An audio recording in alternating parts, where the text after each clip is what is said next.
Lève ta main droite vers le ciel, là où tu te trouves en ce moment. Et répète après moi ces paroles. Mon Père et mon Dieu. Je lève mes mains vers le saint trône de Dieu. Je viens bénir ton nom. Car tu es un Dieu fidèle.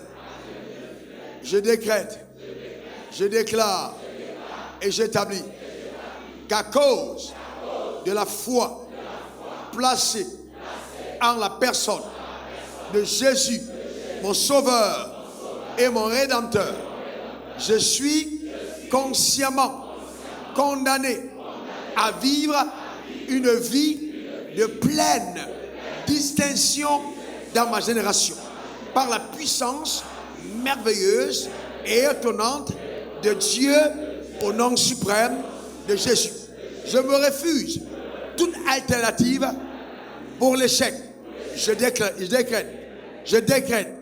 déclare et j'établis que moi, Raoul Wafo, j'ai reçu le pouvoir de Dieu. Je suis devenu, par sa grâce, un enfant de Dieu, un témoignage divin et ambulant dans ma génération. C'est pourquoi je m'interdis d'échouer dans la vie, car je sais que j'ai été équipé de façon surnaturelle et divine pour des exploits remarquables dans ma génération. Ô Père, ô Dieu, ouvre mon intelligence. Permets-moi de comprendre les choses comme un Dieu. Je me lève contre toute pensée humaine. Je me lève contre tout raisonnement contemporain qui s'oppose à la parole de Dieu. Je décrète, je déclare et j'établis par la puissance extraordinaire de Dieu que moi, Raoul Wafo, je vis en parfaite adéquation. Je vis en parfaite synergie avec la puissance de la vérité. Ma vie en est un témoignage.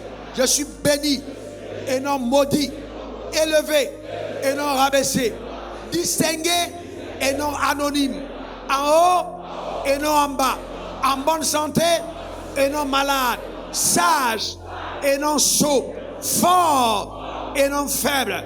C'est mon partage, c'est ma portion, c'est mon héritage. Je le déclare et je le vis pleinement.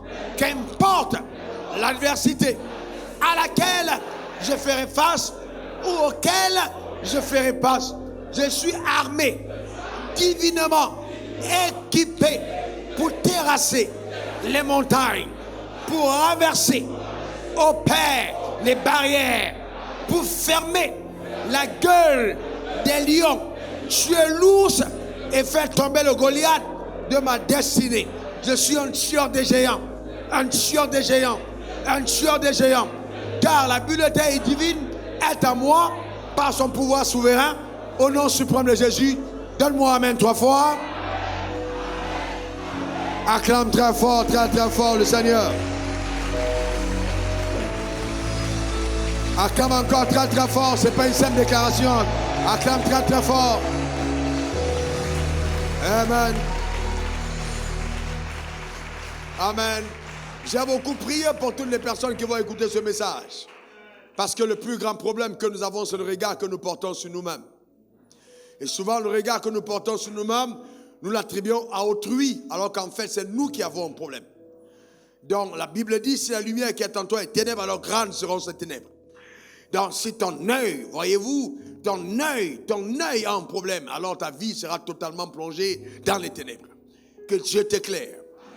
Ma prière, c'est qu'au travers de ce message, qui sera un enseignement, avec une dimension prophétique forte et déclaration puissante, que les barrières qui avaient été installées dans ta vie de façon générationnelle tombent.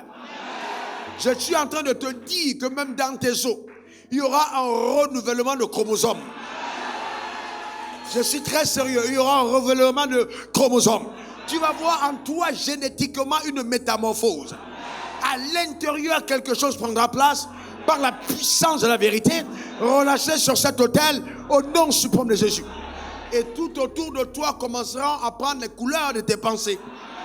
Donne-moi ton meilleur amen. Alléluia. Amen. Dieu m'a dit, et je suis en train de garer, il y a 2 mercredis, je garais. J'entrais, c'était mercredi passé d'ailleurs. J'entrais là à l'église et je tourne la voiture. J'entends le Seigneur dire, dis-le leur, ma vie défraie la chronique. Alors, ma vie défraie la chronique. Alors cette phrase, je l'ai prononcée. Je suis parti à Ouaga pendant que je priais. Le Seigneur me dit, retrouve la phrase que je t'ai donnée. Il ne me l'a pas rappelée. Je suis parti fouiller, je suis retombé sur la phrase. Tout à l'heure, je reviens et il dit, ramène la phrase à la surface. C'est ce que je veux faire. Ma vie défraie la chronique. Est-ce que quelqu'un comprend de quoi je parle? Donc, nous allons entendre chacun à son palier, chacun à son niveau, chacun à ses aspirations. Ma prière, c'est que ce message te donne de t'élever. Amen, de te lever au niveau de ce que Dieu pense que tu es. Et de sortir des prisons qui ont été installées autour de toi. Pas par le diable, non, mais par ta manière vile de penser au sujet de Dieu, de t'affranchir de ces barrières et de vivre une vie libre. Celui que le Christ a franchi est véritablement libre. Mets ta main sur ton cœur, permets-moi de prier.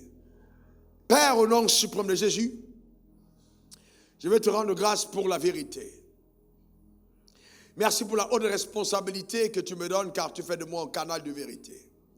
Afin que la parole soit enseignée, soit prophétisée, soit prophétisée. Et que dans cette atmosphère éternelle, tu puisses avoir, par éternel le canal que je suis, de l'impact sur la vie des hommes, sur la terre entière. Merci pour cette élite de la fin des temps que tu es en train de susciter. Ces hommes et ces femmes qui vont défrayer la chronique.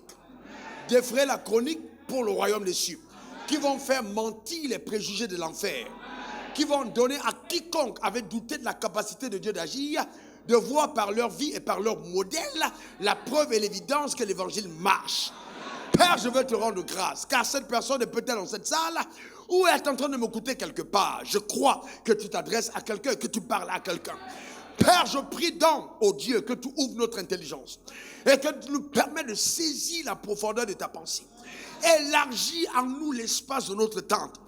Donne-nous d'avoir une capacité encore plus grande, une perception de la vie qui arrive à équivaloir à la tienne, dans le nom suprême de Jésus. Et que la splendeur de la vérité brise toute chaîne de captivité et nous permet de vivre la splendeur de la rédemption, la beauté de la vie nouvelle en Christ. Au nom suprême de Jésus, j'ai prié. Et que quelqu'un dise Amen 3 fois. Amen, amen, amen. Tu peux t'asseoir dans sa glorieuse présence. Que Dieu te bénisse abondamment. Genèse 2, verset 9. La Bible dit, au commencement, l'Éternel Dieu fit pousser au milieu du jardin du sol des arbres de toute espèce, agréable à voir et bon à manger, et l'arbre de la connaissance du bien et du mal. Donc, au milieu du jardin, dès le commencement, Dieu a installé 2 arbres. Il y avait l'arbre de la connaissance du bien et du mal, mais celui qui était placé au véritable centre était appelé l'arbre de la vie. Il y avait 2 arbres au milieu du jardin. Et dans Deutéronome 30, verset 19, il dit, j'en prends aujourd'hui à témoin contre vous le ciel et la terre. J'ai mis devant toi la vie et la mort, la bénédiction et la malédiction.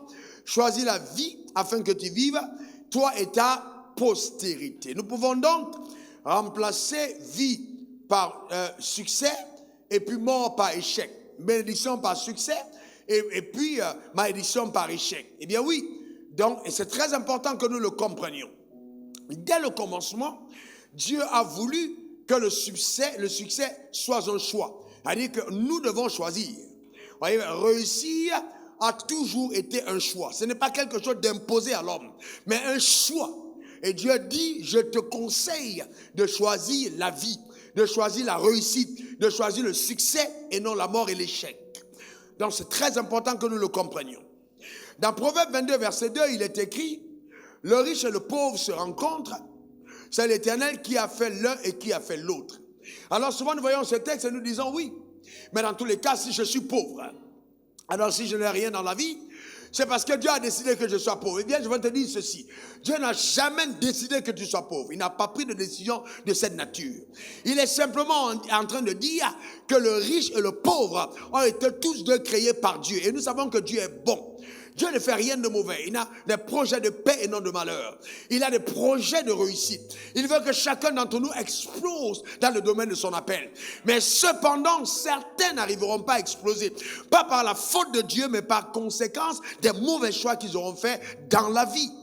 Regardez dans Acte 10, verset 34, il est écrit, voyez, alors Pierre ouvre la bouche, dit, en vérité, je reconnais que Dieu ne fait pas exception de personne. Ça veut dire que Dieu n'a pas de favori. Non, Dieu n'a pas de favori. Dieu n'a pas quelqu'un qui dit, ouais, je vais le favoriser. Non, si vous voyez Dieu vous tenir pour quelqu'un de façon extraordinaire, cette personne a dû faire quelque chose d'extraordinaire qui oblige le ciel à avoir une action extraordinaire à son égard. Car Dieu te mesurera toujours de la mesure à laquelle tu t'es servi. Dieu ne fait exception de personne. Donc, réussir ou échouer, c'est la conséquence d'un choix. Et ton succès ne dépend de personne d'autre que toi. Ça ne dépend de personne d'autre que toi. Ton succès ne dépend de personne d'autre que toi. Voyez-vous, donc c'est très important. Et je vais plus loin. Dieu n'est pas celui qui décide que tu réussisses. Non. Il te conseille la réussite. Il ne décide pas la réussite à ta place. Il attend de toi que tu prennes la décision de réussir. Ce n'est pas lui qui décide à ta place. Non. Mais c'est toi qui dois prendre la décision. Donc, vous voyez, souvent, nous avons des attitudes tellement complaisantes. Dans tous les cas, si cette chose m'arrive, c'est que Dieu l'a voulu ainsi. Alors, si Dieu a voulu que je sois pauvre, alors Dieu a voulu que j'échoue. En tout cas, lui, il a reçu une grâce. C'est pour ça que tout marche de son côté. Eh bien, je vais vous dire, non, Dieu ne fait exception de personne. Non, il ne fait exception de personne.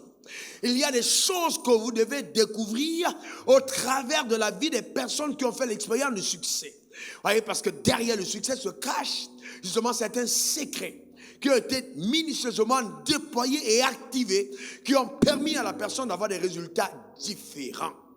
C'est ainsi que la vie est ainsi conçue. C'est très, très important. Alors, je vais plus loin parce que je sais, certaines personnes ont pris pour excuse le fait de ne pas être allé à l'école.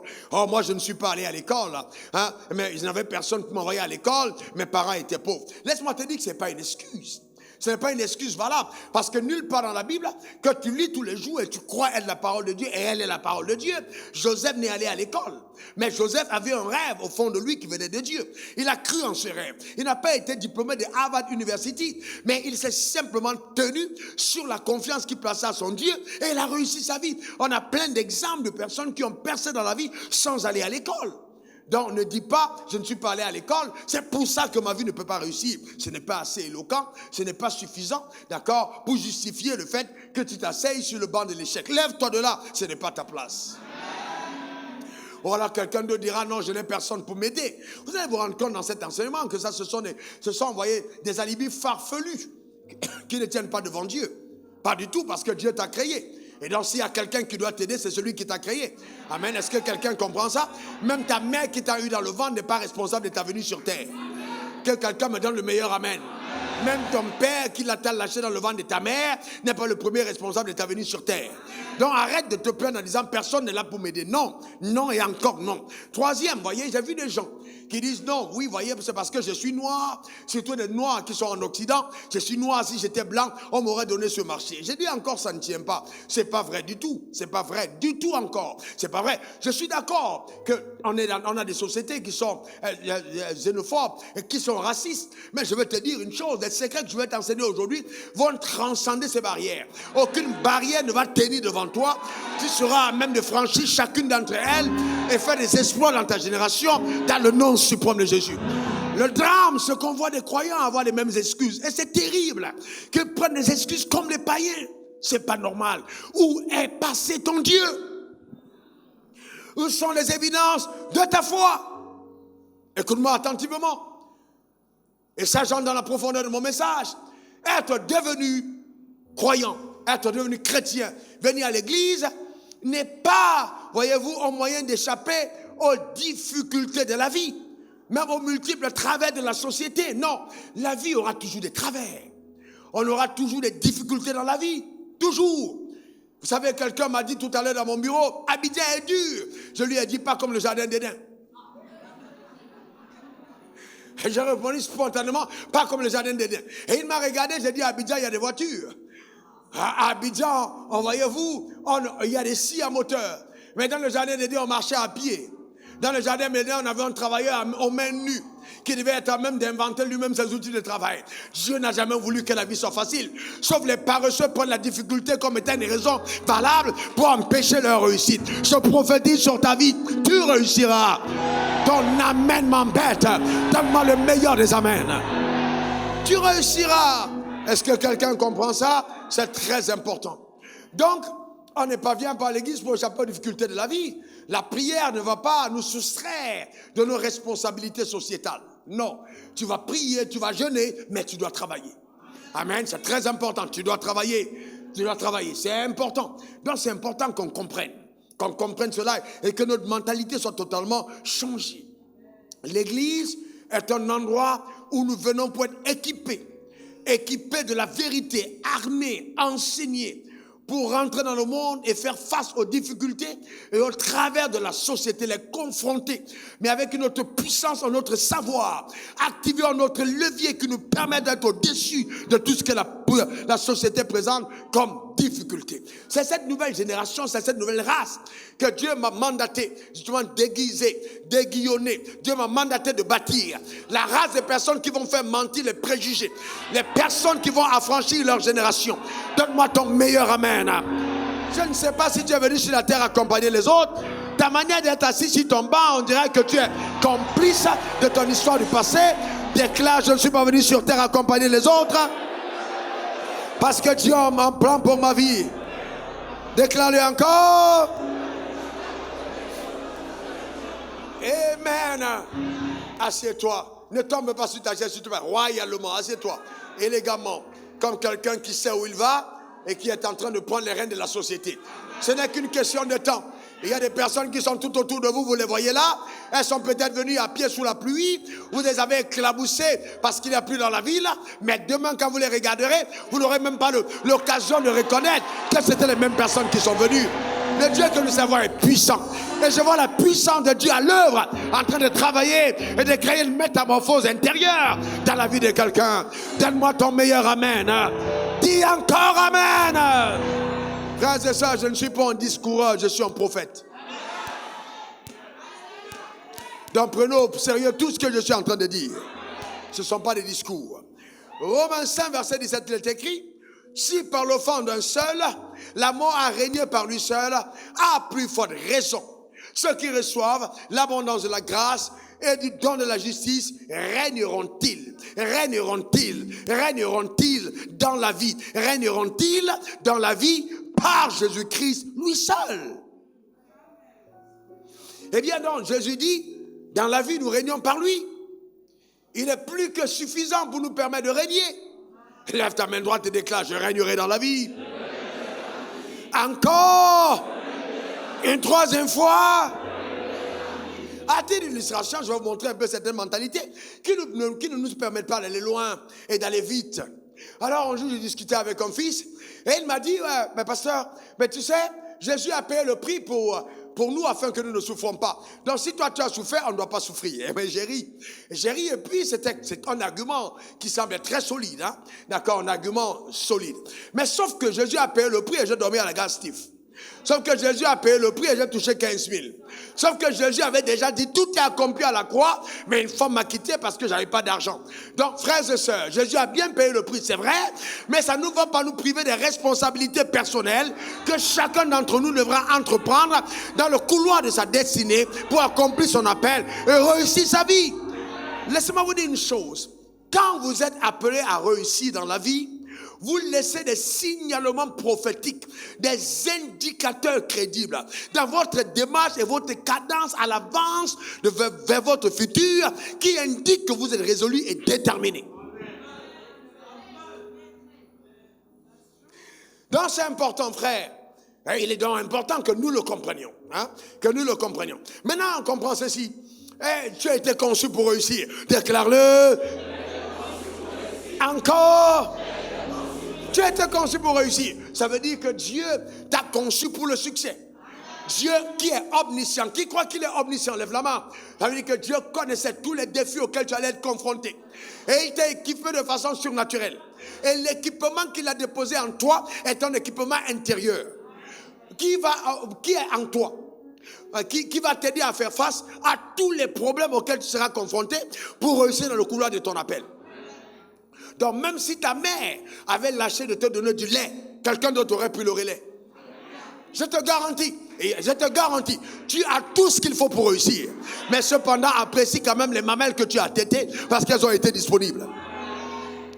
Donc, Dieu, vous voyez, Dieu est tellement grand, tellement intelligent qu'il n'a jamais couronné l'échec. Montrez-moi une seule fois dans la Bible quelqu'un que Dieu a récompensé parce qu'il a échoué. Personne. Vous avez déjà vu dans la Bible? Personne. L'église est le seul endroit où nous couronnons la fainéantise et nous célébrons l'idiotie. Écris-le. J'ai prié aux environs de 16h quand Dieu va donner cette phrase.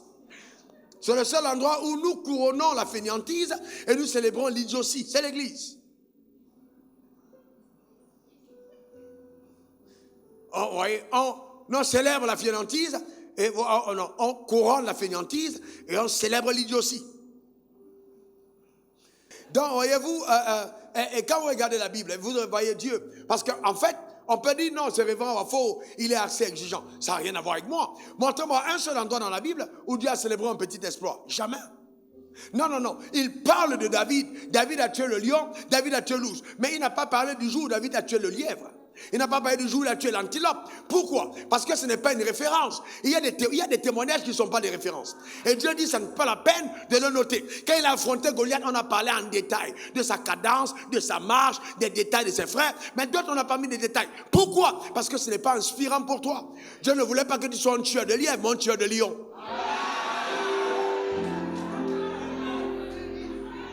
Est-ce que quelqu'un comprend ça? Et c'est très important. Et vous comprendrez par la suite pourquoi il fallait qu'il tue le lion et l'ours. L'ours a près de 3,5 mètres de taille. Le lion a 1 mètre et demi de taille, qu'à taille garrot, c'est-à-dire à partir du sol, 1,2 mètre par là. Voyez-vous? Mais il devait affronter Goliath plus tard. Donc il devait s'entraîner. Le courage du lion, sa ténacité, sa détermination à se battre, David l'a terrassé. Quand Dieu a vu qu'il a réussi à terrasser le lion, il a envoyé l'ours pour vouloir voler les brebis et il fallait qu'il terrasse l'ours. Mais la façon de lutter vis-à-vis de l'ours, il sautait sur le cou, prenait le cou, étouffait la bête, frappait la bête et la tuait. Donc quand tu as tué une bête de 3,5 mètres, tu n'as pas peur d'un gars de 3,15 mètres. À cause de tes exploits, voyez-vous. Donc, voyez, c'est très important. Dieu savait que David était préparé à affronter Goliath. C'est pour ça que l'opportunité lui a été donnée. Donc, il faut faire très attention dans la vie. La vie n'est pas un accident. Non, la vie est la conséquence. Le succès dans la vie, c'est la conséquence de préparation minutieuse. Non, il n'y a pas de hasard. Ceux qui croient au hasard sont disqualifiés pour le succès. Le hasard n'existe pas. Il n'y a pas de hasard. Donc, il faut voir plus grand que le rêve que tu as aujourd'hui. Voir plus grand que ça. Merci à Dieu pour le lièvre, tu l'as mangé. Mais il faut affronter le lion. Et après le lion, ne t'arrête pas là, affronte ton ours. Et le lion et le loup, si tu en brousse, ce n'est pas utile. Il faut terrasser Goliath. Parce qu'il y a des victoires qui ne vont que renforcer ton ego. Ou alors la confiance en toi. Et d'autres victoires qui vont apporter quelque chose à la société. Et Dieu attend de toi que tu arrives à une dimension où la société tout entière te donne une médaille d'honneur en disant si cette dame n'était pas là, si cet homme n'était pas là, on ne serait pas là où on est arrivé aujourd'hui. Et je vois Dieu te médailler, te couronner au travers des hommes par des systèmes reconnus par la puissance de Dieu. Donne-moi ton meilleur amen. C'est important que nous le comprenions. Sortons de nos limitations des 4 murs. Ou dans nos églises dites évangéliques et charismatiques, nous sommes limités, tellement limités par un esprit de pauvreté, que tout ce qui nous intéresse, c'est les prophéties pour pouvoir profiter de ce que quelqu'un peut avoir dans la poche sans penser à la destinée collective. Et après, on est choqué des décisions que les gens peuvent prendre en ce qui concerne le sort de nos assemblées. Avons-nous été armés à encadrer les personnes qui peuvent créer de l'influence? Ou alors avons-nous été armés à intoxiquer les personnes qui ont potentiel, capables de créer de l'influence dans la génération? Eh bien, nos églises créent de sérieux problèmes parce que nous avons des pasteurs qui ne sont pas élevés en mentalité. Pas tous d'ailleurs, mais quelques-uns quand même. Est-ce que quelqu'un comprend de quoi je parle? C'est nous qui pensons que la prophétie rend quelqu'un compétent. Nous pensons que quand quelqu'un a jeûné 7 jours, la personne est capable de se lever et puis de prendre les rênes de n'importe quelle société sans formation. On lit la Bible, mais on la voit mal. Comme si Daniel et ses amis ont été à la tête justement des provinces sans avoir été passés par le filtre minutieux d'une formation radicale, rigoureuse. C'est important qu'on le comprenne. On veut la lumière de l'exposition, mais pas l'ombre de la formation. Et c'est ça le drame. Et c'est ça le problème. Voyez-vous? Et il faut bien qu'on arrive à un certain niveau. Il faut voir plus grand que ça. Sortons de nos églises, allons plus grand que ça. Allons à un autre niveau, à une autre dimension. Est-ce que quelqu'un comprend de quoi je parle? Quand nous côtoyons les gens, qu'est-ce qu'on regarde, qu'est-ce qu'on cherche, quelles sont les aspirations, leur âme ou leur poche? Ne me faites pas parler, revenons dans le message. Donc, c'est important que nous le comprenions. Dieu n'a jamais collé son nom à quelqu'un qui a échoué. Dieu d'Abraham, Dieu d'Isaac, Dieu de Jacob, donnez-moi les 3 personnes là qui a échoué parmi eux. Qui a échoué parmi eux? Qui a échoué parmi eux? Donc ne colle pas ton nom à celui de Dieu si tu n'es pas sûr de vouloir réussir. Parce que Dieu n'aime pas les échecs. Écris-le. Dieu n'aime pas les échecs.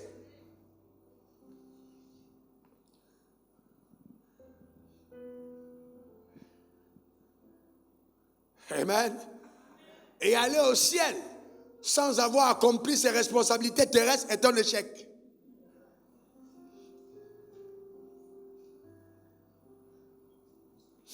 Et voyez, on est toujours là.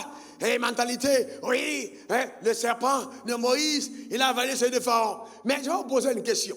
Quels sont ceux parmi vous ici qui font les affaires? Levez la main, levez la main. Quels sont ceux parmi vous qui sont dans le secteur privé? Levez la main. C'est important. Quels sont ceux parmi vous dans le secteur public? Levez la main. Quels sont ceux qui sont dans l'évangile à plein temps? Levez la main. C'est important. Très bien. Maintenant, suivez-moi bien. La Bible dit que le serpent de Moïse a avalé celui de Pharaon. Alors, je vais vous poser une question. Si le serpent de Moïse était petit, est-ce qu'il pouvait avaler celui de Pharaon? Pourquoi est-ce que les gens veulent des petits projets? Comment allez-vous créer de l'influence si vous êtes petit? Il fallait que le serpent de Moïse soit gros pour que l'autre soit avalé. Donc c'est important de voir grand. Dieu n'est pas dans la petitesse. Il faut voir grand. Que par la grandeur de ton entreprise, tu avales d'autres. Et ils sont obligés de venir se rallier à toi. Amen. Par la grandeur de ton influence, les gens se mettent à genoux à cause de la main de Dieu qui est sur ta vie. C'est très important, frère. Amen. Dis à ton voisin, toi tu as un droit légitime au bonheur. Dis-le encore. Alors maintenant que tu sais tout ça, lève ta main si tu as envie de réussir. Et que le ciel prenne note de cela. Lève ta main droite, tu as envie de réussir. Ah bien même chez toi, lève ta main, tu as envie de réussir. Je déclare, établi sur ta vie, que parce que tu as levé ta main vers le ciel, que le ciel en tienne compte, car tu es un candidat potentiel à une vie de réussite au nom suprême de Jésus. Donne-moi ton meilleur amen. Dis encore amen. Maintenant, je vais te poser une autre question. Qu'est-ce que tu as entre tes mains? Parce que Dieu n'utilise pas les gens qui ont les mains vides. Qu'est-ce que tu as entre tes mains? En d'autres termes, pour réussir, il faut que tu prennes conscience du potentiel que Dieu t'a donné. Aussi infime, aussi petit soit-il. Le prophète entre chez la veuve. La veuve était en train de mourir. C'était pratiquement le dernier repas. Et il demande à la veuve, qu'est-ce que tu as? Qu'est-ce que tu as dans ta maison? La veuve dit, je n'ai qu'un peu de farine et un peu d'huile. N'est-ce pas vrai? C'était un peu de farine. Il dit, hey, madame, voici ce qu'on va faire. Tu vas donc maintenant aller chez tes voisines et les voisins demander des vases. Dieu pouvait se tenir dans la maison et dire, ok, rindoma, okalateka, rokata, farine, apparaît. Ricoto, bracata, broco, rabaka, huile, apparaît. Ça, c'est exactement le souhait de beaucoup d'enfants de Dieu charismatiques. Ricoto, bracata, brocoto, braca, je reçois, Je reçois. Donc on fait le tour. C'est qu'il faut que ça apparaisse là maintenant. Non. Il a dit, va et sors. Fais un effort personnel. Participe au miracle que Dieu est en train de faire. Et demande à tes voisins des vases. Ne demande pas en petit nombre. En d'autres termes, la dimension de ton succès dépendra de ton extension personnelle. Jusqu'où tu es parti. Personnellement. Demande pas en petit nombre. Et puis quand tu auras pris ça, reviens chez toi. Ferme la porte. Et un moment d'intimité. Ferme la porte. Et puis commence ton entreprise familiale. Farine et huile & Co. Dans la maison. Et commencez donc maintenant à remplir. Ce n'est pas les paresseux qui peuvent. Il y a des gens, tu as l'onction, tu fais ça, ils te maudissent. Et ils disent, ah ben, c'est pas possible. Tu es venu ici, au lieu de prier pour moi, tu me demandes d'aller chez les voisins. Alors toi-même, j'ai appris qu'on t'a béni récemment. Pourquoi tu me donnes pas l'argent pour aider à manger? Vous savez qu'il y a des gens qui ont réfléchi comme ça? Qu'il est venu se moquer de moi, il me dit d'aller demander chez les voisins. Moi, une pauvre veuve comme moi, et puis les gens vont me prendre faire cause pour elle. Mais il n'a même pas vu que tu étais une veuve. Comment il va envoyer une veuve demander, Yako, ma soeur, Yako. Il faut faire attention aux gens qui te yakoïsent de façon bizarre. Amen, qui sont là pour te dire des asias qui n'ont pas de sens. Il faut faire très attention. Parce que le prophétique n'obéit pas aux mêmes lois. Est-ce que quelqu'un comprend ça? Va demander. Amen. On n'a pas donné son âge. Mais celle a perdu son mari, elle n'était pas jeune. Sûrement pas jeune. Donc elle devait. Mais on dit, tu vas continuer de travailler. Voyez-vous? Mais Dieu a utilisé quoi? Ce qu'elle avait entre les mains. Donc c'est très important. Et voyez, le jour où Goliath doit affronter, David doit affronter Goliath, Dieu n'a pas dit, ok, comme tu vas affronter Goliath, on va aller ressusciter, chercher le bâton de Moïse, on va te donner ça. Non. On a dit à David, tu as quoi entre les mains? La fronde. Alors David est parti avec la fronde qu'il avait entre ses mains. Mais entre-temps, il y a toujours les gens qui vont te faire croire que ce que tu as est insuffisant. Voyez-vous, Saül a regardé et dit non, petit, nous on était là avant toi. Péri, on connaît cette histoire avant toi. Hein? Dans ce gars-là, on ne la fonde pas comme ça. Donc, porte des armures. Frères et sœurs, n'écoute pas les conseils de quelqu'un qui n'a pas réussi. C'est ça le drame de beaucoup de croyants. Tu viens à l'église, tu es là, Dieu t'amène sur le chemin de succès et tu te laisses dévier par quelqu'un qui a échoué. Moi, je ne comprends pas. Il y a des gens qui sont maudits en ce qui concerne leur destinée. Il faut faire attention, sérieusement. Il faut faire très attention. Comment quelqu'un qui n'a pas réussi quelque chose dans ta vie peut te déjouer la trajectoire de la réussite? Il faut être stupide. C'est ce que j'appelle couronner l'idiotie. Il faut avoir un peu d'intelligence. Un peu d'intelligence.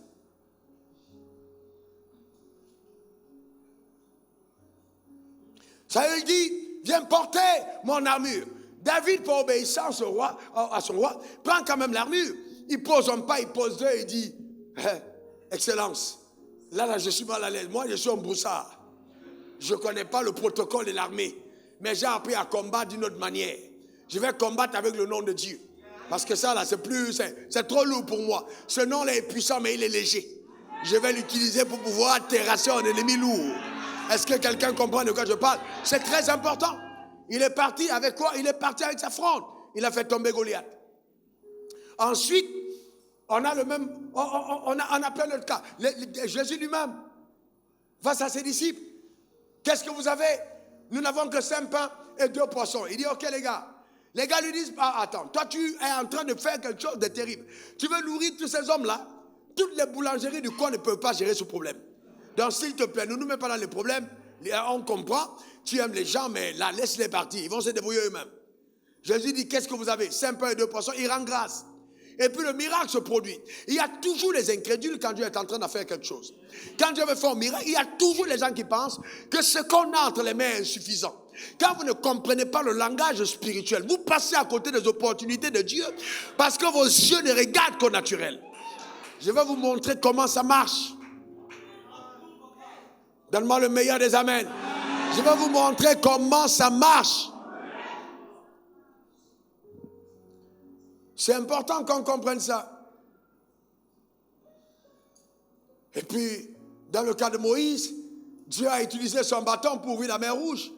Il n'est pas, non, c'était son bâton, le même bâton qu'il avait entre les mains le même bâton est devenu un serpent, le même bâton a avalé le serpent de Pharaon, le même bâton est allé face à la mer Rouge. Dieu lui a demandé, qu'est-ce que tu as entre tes mains?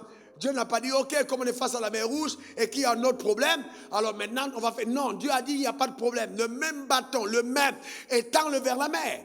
Ça veut dire qu'en fait, Dieu t'a déjà équipé de ce dont tu as besoin pour réussir.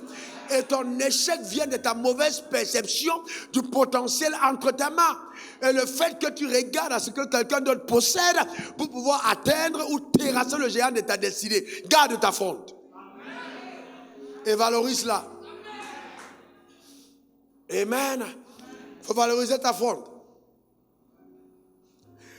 Donc, dans les 4 cas, on voit bien qu'il y a eu des opportunités extraordinaires. Notez ceci, c'est très profond et très prophétique. Le chemin qui mène à la réussite ou au succès est plus riche que la richesse vers laquelle elle nous mène. Le chemin qui mène au succès ou à la richesse est plus riche que la richesse vers laquelle il nous mène. Donc, le chemin qui te mène quelque part a plus de poids que ce que tu trouves après le chemin. C'est-à-dire que quoi? Tu connais le chemin qui mène à l'or. Et puis tu as trouvé l'or. Tu connais le chemin qui mène au diamant et tu as trouvé les diamants. Tu es sorti, tu es venu en ville. Et on t'a braqué, on a pris tes diamants. On a volé tes diamants, vrai ou faux? Mais est-ce qu'on a volé ta richesse? Parce que tant que tu connais le chemin, tu repartiras vers le même chemin. Et tu retrouveras encore des diamants. Parce que tu connais le chemin qui mène au diamant. Voyez-vous, c'est très important. Mais tant que tu ne connais pas le chemin, alors maintenant, la possession des richesses devient pour toi une forme d'idolâtrie. Parce que tu adores ce que tu as trouvé, parce que tu ne connais pas le chemin qui mène à ce que tu as trouvé. Donc, c'est très important que nous comprenions ça. Et donc, voilà, sinon, je vais vous dire, je vous donne 7 secrets. Et sur une longue liste, mais j'ai sélectionné 7 pour ce soir. Parce que c'est trop bien facile de dire que les 7 suffisent. Non, je vous donne 7 majeurs. Ouais, pour pouvoir justement briser le cycle d'échec et vous installer durablement dans la réussite. Notez-le, installer durablement dans la réussite. Premièrement, il faut comprendre que la vie est spirituelle. J'ai dit quoi? Non, vous n'avez pas bien compris. J'ai dit quoi? La vie est spirituelle. Ça veut dire que vous ne devez jamais dissocier le facteur miraculeux de votre vie. Parce que la vie est spirituelle. Donc elle obéit à des normes spirituelles. Dans le facteur miraculeux est du spirituel. Donc vous devez être permanemment en attente d'un mouvement miraculeux vers votre destinée. C'est très important. Un croyant qui cesse de croire au miracle dans sa vie est un croyant qui va devenir un loser. Parce que même être gardé en bonne santé et ne pas se retrouver à l'hôpital, ça fait partie du miracle. Ça fait partie du miracle de Dieu. Avoir de l'argent en juillet, ça fait partie du miracle. Être en paix dans sa maison, ça fait partie du miracle. C'est très important. Très, très important. Donc, voyez-vous, le facteur miraculeux doit être intégré dans votre manière de vivre. Donc, dans la vie n'est pas intellectuelle. Non, elle n'est pas intellectuelle. Parce que quel que soit ton niveau d'éducation, un petit sorcier du village avec une petite brindille cassée en pleine nuit peut te rendre fou. Et donc elle n'est pas intellectuelle. Et la vie n'est pas politique. Ah ouais, parce que tu peux aussi finir par être roulé dans la farine. Dans la rue, la vie n'est pas politique. La politique a ses travers. Elle est limitée, la vie politique. La vie n'est pas que politique. On peut te proposer d'être nommé, on peut même te nommer. Et après, t'enlever. Et puis après, tu vas sombrer. Parce que la vie n'est pas que politique, elle est d'abord spirituelle. Ensuite, la vie, attention à vous qui militez dans les partis politiques. Ne mettez pas votre avenir dans un parti. Ne mettez pas votre avenir dans la politique, mettez-la en Dieu. Amen, c'est très important. Avec votre parti au pouvoir ou votre parti sans pouvoir, vous êtes au pouvoir. Ne l'oubliez jamais, nous sommes au pouvoir en tant que croyants. Amen. La vie n'est pas économique. Avec tout l'argent que tu gagnes, avec tout l'argent que tu as, ta femme peut avoir un petit pompier. Donc ce n'est pas simplement une affaire économique. Quelqu'un me donne le meilleur des amens. Ah ouais, tu peux avoir tout l'argent que tu as, mais on va pousser ta voiture pour qu'elle démarre. On pousse, avant que tu démarres. Et le pousser s'appelle Viagra. On te pousse. Donc il faut faire attention. La vie n'est pas économique. Elle n'est pas économique. Dieu nous montre les limites des choses que l'argent peut faire. Amen. Tu peux avoir l'argent et tu ne dors pas la nuit. Donne-moi ton meilleur amen. L'argent est limité. Quelqu'un dise encore amen. Ah, même si une femme ne dit pas bon amen, il faut dire amen. Hein? Ah, c'est sérieux. L'argent est limité. La vie n'est pas économique. Même s'il faut avoir un peu d'économie pour que la femme te regarde. Et la vie n'est pas économique. Je n'ai jamais vu une fille qui me dit Dieu m'a dit que celui-là est mon mari, s'il n'est pas économiquement stable. Quand vous voyez une femme prophétiser sur un homme, c'est que sa poche est en forme. Quand elle commence à vous dire je vais prier pour voir si Dieu m'a parlé, c'est qu'il est faible. Donc mes frères, même si elle n'est pas économique, soyez économiquement équilibrés. Je prophétise ton équilibre économique. Ta manière de dire amen m'embête. Donne-moi ton meilleur amen. Alléluia. De toute façon, les femmes aiment se vanter quand elles rencontrent quelqu'un qui a un peu. Les tantes, les oncles, les tantes. Je ne suis pas en train de dire, regardez pas ma femme, ce n'est pas d'elle que je parle. Je suis pasteur sur les fidèles et je connais bien ce qui se passe. Amen.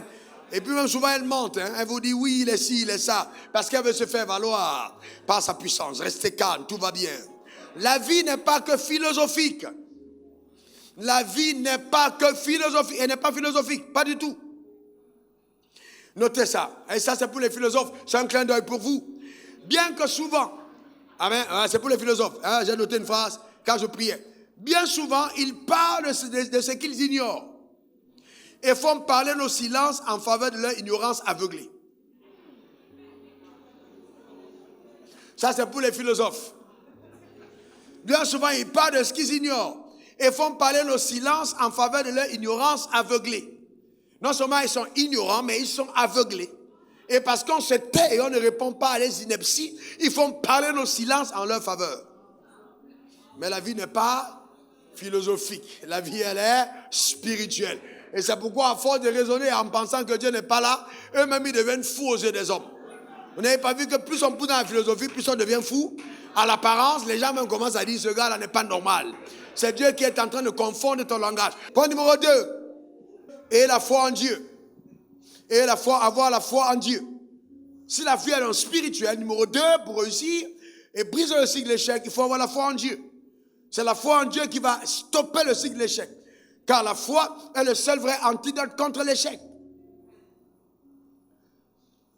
La foi est le seul vrai antidote contre l'échec. Marc 9, 23, Jésus lui dit, si tu peux, tout est possible à celui qui croit. Quelqu'un dit après moi, tout m'est possible.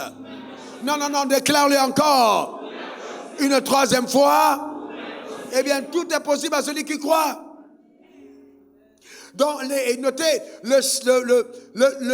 la foi va effacer l'échec dans les annales de ta vie. Dans tes annales, le mot échec sera effacé. C'est ce que la foi va faire. Donc la foi te dit que le hasard n'existe pas. Et le futur se programme. Écris-le. Le hasard n'existe pas et le futur se programme. La foi peut redessiner un avenir glorieux. La foi peut nous amener à espérer quelque chose de meilleur. Et donc c'est pourquoi, pour ceux qui ont la foi, nous disons non, le futur se programme. Nous pouvons reprogrammer le futur. On peut se tenir et déclarer que l'année prochaine, le mois prochain, la semaine prochaine, le lendemain, quelque chose va changer. Quelqu'un me donne le meilleur des amens. Quelqu'un dit amen. Par exemple, si tu dormais 12 heures, tu peux déclarer cette nuit, je vais dormir 8 heures. Et ça va changer. Ça va déjà changer. Tu auras programmé la réduction de ton sommeil par la foi. Et puis, ça va changer. Ça va changer. Tu passeras à une autre vitesse. Et Dieu t'aidera. Car à tes résolutions répondra le succès. Maintenant, point numéro 3. Il faut savoir se décider à réussir. Se décider à réussir. Se décider à réussir.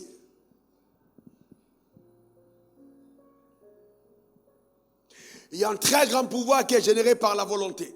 Quelqu'un dit pouvoir de la volonté. Non, dites-le encore profondément.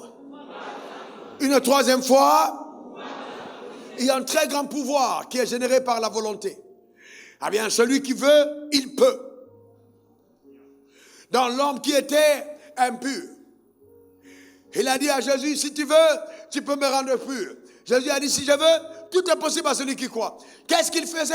Il était en train de l'amener, lui, à changer radicalement, à aller au pouvoir de sa propre volonté. C'est très important. Même si les hommes, dans leur initiative, à construire la tour de Babel, cette initiative ne venait pas du ciel, ils ont quand même réussi une tour qui est montée vers le ciel. Ce n'était pas le ciel qui était avec eux, mais ils étaient décidés. Ils sont passés à l'action. Ils avaient une volonté de faire quelque chose de grand, et la tour est quand même montée vers le ciel. Et Dieu a été préoccupé par cette entreprise humaine qui était en train de menacer le ciel. Et il a dit, si on ne fait rien, si on ne confond pas le langage de ces hommes, personne ne pourra les arrêter. Donc Dieu a compris que la volonté de ces hommes pouvait aller contre le ciel. Il a dit non, on va confondre le langage. Il y a une puissance de la volonté. Est-ce que quelqu'un comprend de quoi je parle? Et donc c'est important que tu saches, amen, à l'intérieur de toi, qui s'est généré en toi. Vous voyez, tu peux déclencher ce pouvoir en ayant la volonté vraiment. Mets la main sur ton cœur et déclare, je suis volontaire, je veux réussir dans la vie. Confesse-le encore. Une troisième fois. Donc c'est très important. Vous voyez, c'est très important. Une fois que tu as eu donc la décision, n'oublie pas que la décision va fixer le but à atteindre. Mais la décision n'a pas les moyens d'atteindre le but. Parce qu'il y a tellement d'obstacles que la détermination devra venir au secours de ta décision. Point numéro 4, c'est ça. Il faut se déterminer à réussir. Une fois qu'on est décidé, on doit être déterminé après. Est-ce encore pour toi ou bien c'est pour ton voisin? Si quelqu'un dit c'est pour lui qui lève la main. Eh bien, je dis, je suis en train de bâtir l'élite de demain. Quelqu'un dit encore amen. Donc, après la décision, il y a quoi? La détermination. La décision fixe le but et seule la détermination l'atteint.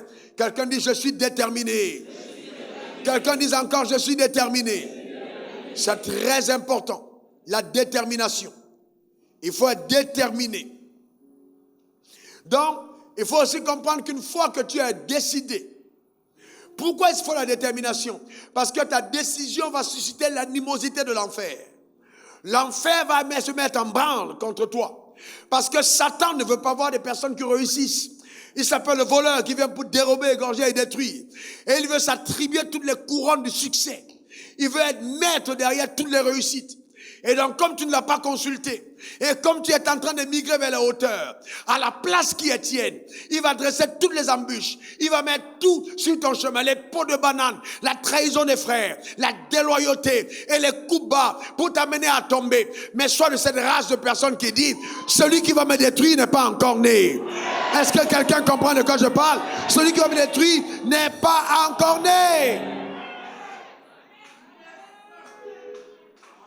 Vous devez être celui qui va me détruire n'est pas encore né. Ça, je vais te dire une chose. Un jour, j'ai été tellement en colère contre un pasteur, je l'ai appelé, je lui ai dit, si tu étais le chemin qui menait au ciel, j'irais en enfer. Si tu vas au nord, j'irai au sud. Tu vas au sud, j'irai au nord. Moi, j'ai besoin de Christ et pas de toi. Frères et sœurs, vous avez compris ça? Vous devez être quelqu'un de déterminé. Je dis bien déterminé. Pourquoi? Parce que dans la vie, quand une porte s'ouvre, Dieu ouvre un portail. Donc, ce n'est pas la peine de te mettre à te lamenter sur les choses frères. Et sœurs, ne faites pas de courbettes. Gardez votre dignité. Soyez quelqu'un de déterminé, quelqu'un de résolu. Est-ce que vous comprenez ça? N'allez pas vous compromettre. Jamais de la vie.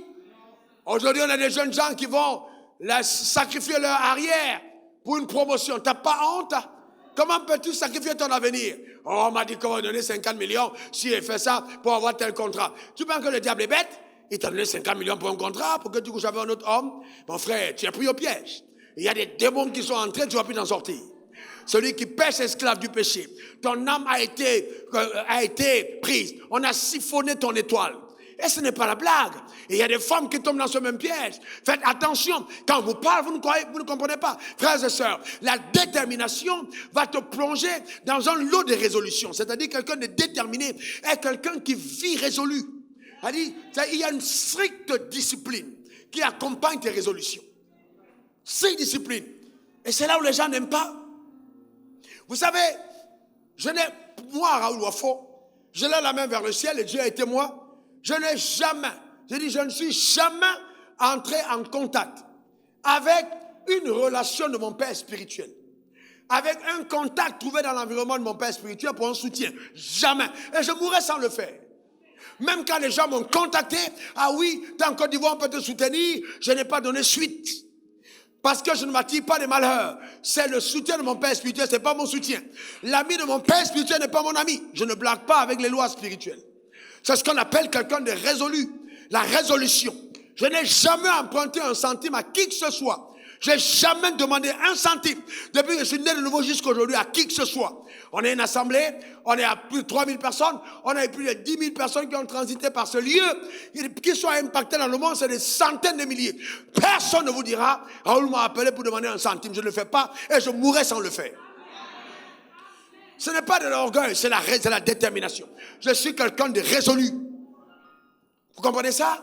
Donc vous devez comprendre ça, pas simplement décider, mais il faut être déterminé. Il faut être déterminé. Je n'ai jamais commandé, je n'ai jamais donné une prophétie pour avoir de l'argent. Jamais. Je n'ai prêché un message pour estorquer dans les poches de quelqu'un. Jamais. Et c'est pour ça que Dieu me bénit. Je ne me suis jamais retrouvé en compagnie de moqueurs sur des bancs publics, cachés en secret, pour commencer à pour un petit billet de 10 000. Mais où seraient passés mes milliards si j'avais fait des choses pareilles? Le diable les aurait volés. Amen. Ne vous contentez pas des miettes quand vous êtes appelés à la table. Vous comprenez ce que je suis en train de parler? C'est important. J'appelle la dignité de la résolution. Vous êtes digne. C'est important.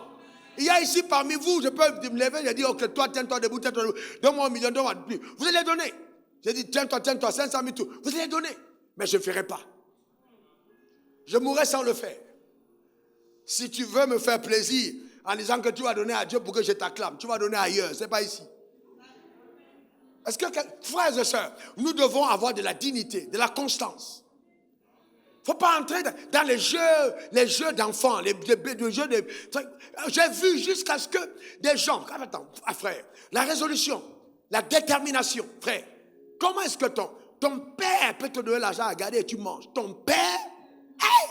Vous n'avez pas peur de Dieu? Enfin, il faut faire attention. Ton père spirituel, quand on parle de détermination, c'est de ça qu'il s'agit. D'être ferme. Je dis bien ferme. Demandez à ma femme. Dans toute la famille, personne, elle est partie dans toute ma famille.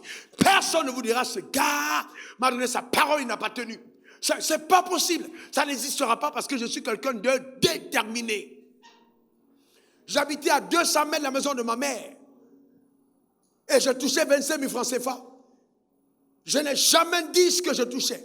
Je suis pas allé me plaindre pour dire oui, mon père me paye mal. Non! Je me suis plaint devant Dieu. Et un jour, Dieu m'a posé la question, qui t'a appelé? C'était en midi et je pleurais en route. Je parlais de mon histoire à Dieu. Il m'a dit, qui t'a appelé? J'ai dit, c'est toi. Il m'a dit, mais regarde à moi, ne te plains pas. Ne te fâche pas contre ton père. C'est moi qui t'ai appelé. Je n'ai jamais oublié ce jour. Il m'a dit, rentre à la maison et note à partir de maintenant ce que je te donne. Je disais, papa, est-ce que c'est juste? Avec tout l'argent qu'on gagne, regarde, je n'ai que 25 000 par mois. Et j'ai une femme. J'ai fait comment? J'ai dit encore, personne n'était au courant. Personne. Je travaillais avec zèle. J'arrivais le premier, je partais les derniers. J'étais toujours là à travailler sans me plaindre. Parce que Dieu a voulu que nos deux yeux-là ne puissent pas regarder deux choses en même temps. Le bishop de Pau a dit que Dieu lui a dit, si ton œil regarde l'homme, l'autre œil-là ne peut pas regarder Dieu. Donc à partir de cet instant, je décide de prendre mes deux yeux et de les mettre sur Dieu. Parce que quelle que soit la bonté d'un homme, il peut mourir. D'ailleurs, maudit quiconque se confie en l'homme. Je suis déterminé. Donne-moi ton meilleur amen. Voici mon credo. J'ai écrit ça parce que c'est des choses avec lesquelles j'ai vécu et qui sont dans mon ventre spirituel. Je préfère mourir d'avoir cru en Dieu que de vivre en doutant de lui. Je préfère mourir d'avoir cru en Dieu que de vivre en doutant de lui. Je suis arrivé au Ghana. Le pasteur Ray Johnson m'a dit, quand je te regarde vivre, tu as vécu chez moi 1 mois. Tu peux réussir partout sur la terre. C'était un aîné, c'était un père. Il a observé ma discipline, ma rigueur dans la prière, mon temps dans les études. Il m'a testé pendant que j'enseignais. Il m'a dit en face, tu réussiras partout. Il dit, c'est un gâchis d'aller faire de toi le vice-directeur d'une école. Tu as tout ce qu'il faut pour être le directeur national d'un pays. Laisse la Côte d'Ivoire. Je t'envoie soit au Burkina Faso, soit au Mali. Je te nomme directeur, je te donne une maison, je te donne une voiture, et voilà ton salaire. Je lui ai dit, papa, Dieu m'a dit Côte d'Ivoire. J'ai dit, Dieu m'a dit, et quand j'entrais, je suis allé dans la douche, je me lavais et je tremblais. J'étais la veille du grand départ. J'allais prendre le bus pour entrer en Côte d'Ivoire. J'ai commencé à frémir dans mon esprit. J'ai dit, papa, comment on va faire ça? Comment je vais m'en sortir? Il m'a dit, les dons qui sont en toi seront ta source de provision. Et Dieu ne m'a pas menti. Il m'a dit, les dons qui sont en toi seront ta source de provision. Quand je suis entré en Côte d'Ivoire, la première chose qu'on m'a dit, tu vas vivre comment? On ne sera pas prêt à te payer. J'ai dit, il est écrit, le juste vivra par la foi. C'est de ça qu'il s'agit. Frères et sœurs, la détermination. Rien ne t'arrête. Rien ne t'arrête. Rien ne t'arrête. Enfin, je ne suis pas le genre de personne qu'on arrête. On ne m'intimide pas. Personne. Vous savez, personne. Vous comprenez ça? Ne soyez pas là à trembler devant lui. Personne ne m'intimide. Personne. Si je dois entrer dans la fosse au lion, j'irai. Dieu est vivant pour fermer la gueule des lions. Si je dois entrer dans le feu, je descendrai dans le feu. Et mon ange de l'Éternel me délivrera de ce feu. Je n'ai pas peur.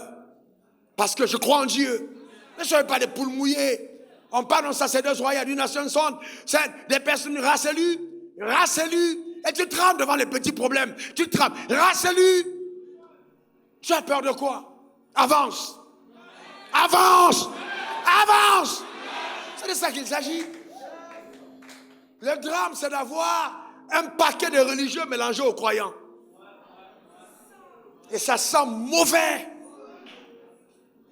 Surtout quand on le retrouve chez certains pasteurs. Ça sent mauvais. Le b.a.-ba de la marche avec Dieu, c'est la foi. Mais ce n'est pas résolu. Mais si Dieu ne peut pas prendre soin de toi, tu vas où? Arrête-toi. Ne continue pas. Tu vas mourir avant ton heure. Tu vas où? Nous parlons de briser le cycle. On chante Dieu fait ma voix ta gloire. Ah non, c'est un moment tu dis Dieu, je ne dois plus, je ne peux plus, je ne peux plus. Je dois passer à un autre niveau. Non, il y a des gens parmi vous, vous êtes à la dimension du poussin dans la coquille. Vous pensez que toute la vie est dedans. Alléluia. Alléluia. Vous ne vous rendez même pas compte que vous êtes courbé, emballé dans une coquille. Alléluia. Chante Alléluia. À un certain moment, tu étouffes. Tu ne fais pas attention, tu meurs dans la coquille. Et la mer ne va jamais venir à ton secours tant que tu n'as pas fait l'effort toi-même de casser le premier. Il faut que j'ai de l'espace. C'est toi qui fais le premier mouvement. C'est toi qui te débats en premier. Et là, la mer vient maintenant. Pour ouvrir. Nous parlons de détermination. Que quelqu'un dise, je suis déterminé. Encore. Et puis 5, il faut apprendre à naviguer dans la tempête. Le problème, c'est que vous aimez trouver les navigations à eau calme. Les hommes de destinée ne naviguent pas souvent dans les eaux calmes. Et à un moment, il y a la tempête. Les vents soufflent partout. Tempête dans les affaires, tempête dans le ménage, tempête dans le travail, tempête dans le ministère, tempête dans la famille, tempête. Mais ce n'est pas parce qu'il y a la tempête qu'on n'avance pas. On n'arrête pas la bague dans la tempête. Celui qui arrête la bague dans la tempête, il meurt. Dans la tempête, on fait tous les efforts possibles. Est-ce que quelqu'un, j'étais en train de prier, le Seigneur me montre quelqu'un qui ramasse de l'eau dans sa pirogue. Il ramasse avec la pagaie d'une main. Ici, il jette. L'eau envoie, tu renvoies. L'eau envoie, tu renvoies. Quand la vie te donne des coups, tu donnes. Elle te donne, tu donnes. Elle te donne, tu donnes. Pas des coups lâches, mais des coups dignes. Amen. Vous comprenez ça? Soyez des personnes qui savent se tenir. Tu renvoies. Retourne à l'expéditeur. Bam, la bague. Rom. Mais à un certain moment, quand ça a trop tourné, n'oublie pas ton alliance. Parce qu'il y a des moments quand ça tourne trop, ce n'est plus la peine de faire des efforts. Réveille le passager invisible. Il dort dans ta barque, il s'appelle Jésus. Réveille-le. Réveille le passager invisible. Il est dans ta barque. Il est dans tes affaires. Il est dans ton mariage. Il est avec toi. Réveille-le. Quelqu'un dit le meilleur des amens. Dis encore amen. Vous savez, au milieu du jardin, il y avait quoi? L'arbre de la vie. On est d'accord? Au milieu du jardin. Jésus est mort au milieu de deux brigands ou bien il est mort à gauche? Au milieu. Quand Jésus est apparu vers ses disciples et il est passé par le mur, il s'est tenu au milieu ou bien il s'est tenu au côté? Au milieu. Quand Thomas est revenu, il est venu, il s'est tenu au milieu ou bien à gauche? Au milieu. Vous savez quoi? Jésus veut reprendre la place du milieu. Il veut être au centre. Quand tu l'as mis au centre, quelles que soient les tempêtes, alors tu as une alliance. 1000 tomberont à ta gauche, 10 000 à ta droite, mais tu ne seras pas atteint. Je prophétise que tes tempêtes se transforment en témoignage. Dans le nom suprême de Jésus. Ta manière de dire amen m'embête. Donne-moi le meilleur des amens. Tu n'auras pas besoin de faire le faux pour voir la gloire de Dieu. Car Dieu au milieu de la tempête te montre sa main puissante et son bras étendu au nom suprême de Jésus. On a peut-être mis ton nom dans la liste des gens qu'on va renvoyer. La tempête est forte. Mais au milieu de la nuit, ton directeur général se réveille par une main invisible qui l'a réveillé et il efface tout en disant non, elle ne doit pas partir. Non, Judith ne partira pas. Je dois lui donner une promotion. Elle doit monter en grade. Non, Jacob doit avoir une promotion. Parce que dans les annales de Dieu, ton nom est consigné. Tu as une alliance. Et donc Dieu veille sur tous les détails de ta vie. Il dit, même les cheveux de ta tête sont comptés. Aucun d'entre eux ne tombe sans sa permission. Alors je déclare sur ta vie, si tu es en pleine tempête, que le calme s'installe dans le nom suprême de Jésus. Et que la gloire de Dieu soit ton partage au nom suprême de Jésus. Fais parler ton alliance dans le nom suprême de Jésus. Donne-moi 3 bons amen. Le dernier point très important, et le très important, note-le et pratique-le dès la sortie de ce culte. Il faut être courageux. Il faut être courageux. Le problème, c'est que tu peux être décidé. Mais quand tu vas voir l'adversaire se tenir en face, tu vas dire, Joe, je ne savais pas que c'était comme ça. Il faut être courageux. Parce que ton adversaire n'a pas la taille de tes rêves. Ah, non. Il va avoir une taille au-delà de ce à quoi tu t'attendais. Il faut être courageux. Tu as décidé d'être un tueur de géants, n'aie pas peur quand tu verras le géant. Il faut être courageux.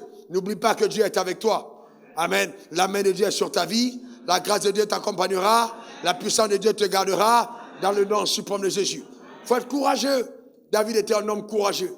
Comment tu peux oser voir le lion aller, sauter, prendre l'animal, attraper, et puis toi tu cours derrière le lion. Tu frappes le lion. Premier truc. Tu n'as pas envie de le tuer. S'il ne lâche pas la fête, tu arrêtes le lion à la gorge. Imaginez le combat de David. Il attrape le lion. Le lion saute, il arrête, il tire. Parce que s'il a lâché là, il est mort. Donc, il a saisi le lion, il étouffe le lion. Il serre le lion, il tourne. Pendant qu'il a tourné les pattes arrière, le griffe. Ah mais tout le doigt est griffé. Ça ne veut pas dire qu'il n'était pas griffé. Il était griffé, mais ce sont voyez-vous, les blessures du combat. Quelqu'un qui est allé en guerre va vous montrer ses cicatrices. Ne croyez pas aux gens qui n'ont pas de cicatrices. Ne croyez pas aux leaders photoshopés. Il faut les cicatrices. Parce que quand Jésus s'est relevé de la tombe, il avait des cicatrices. Je déclare que tu vas être blessé, mais Dieu te donnera toujours de sortir vainqueur dans le nom suprême de Jésus. Donne-moi 3 bons amen. Que Dieu te bénisse abondamment.